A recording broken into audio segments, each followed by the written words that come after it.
relax. That's what Glens Falls High School administrators are hoping that their students do to help heighten classroom performance.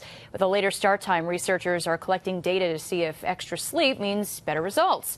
Matt Markham is live in our newsroom now with more in our top story. Hi, Matt. Hi, Dory. They say the early bird catches the worm, but bookworms may do better at 8:30 than 7:45.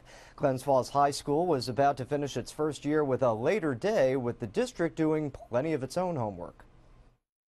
Do you feel better or worse? I'm not falling asleep in the morning. That's one thing researchers from St. Lawrence University are noticing as they talk to teachers at Glens Falls High School.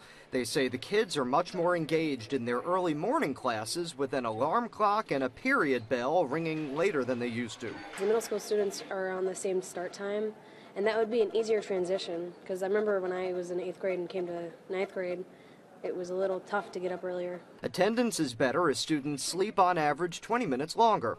Disciplinary issues decrease, student stress and mood levels can improve, and in general what we see is a better, more relaxed learning environment. But a peaceful morning can make for a hectic afternoon. If the sports go later, if my rehearsals go later, I get to bed later, I get my homework done later, so if I go to bed later and even if I wake up later, I don't really get much sleep back. Student performance will be monitored as final scores are calculated, and they may not shine right away. Grades are pushed around by a huge number of other factors, none of which have changed. So socioeconomic status, native intelligence, how many activities the kids are doing. Still, some say they're already hitting the books a little harder.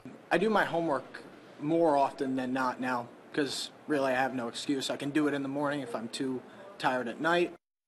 It's good news, right? Many parents and students initially, though, concerned with the start time change. Students who worked after school worried about their jobs, and some sports had to be rescheduled as well. Fall sports practice and winter sports as well happened with some less daylight outside. But the district says the early results are positive enough that they're going to keep the later day through next year. Dory?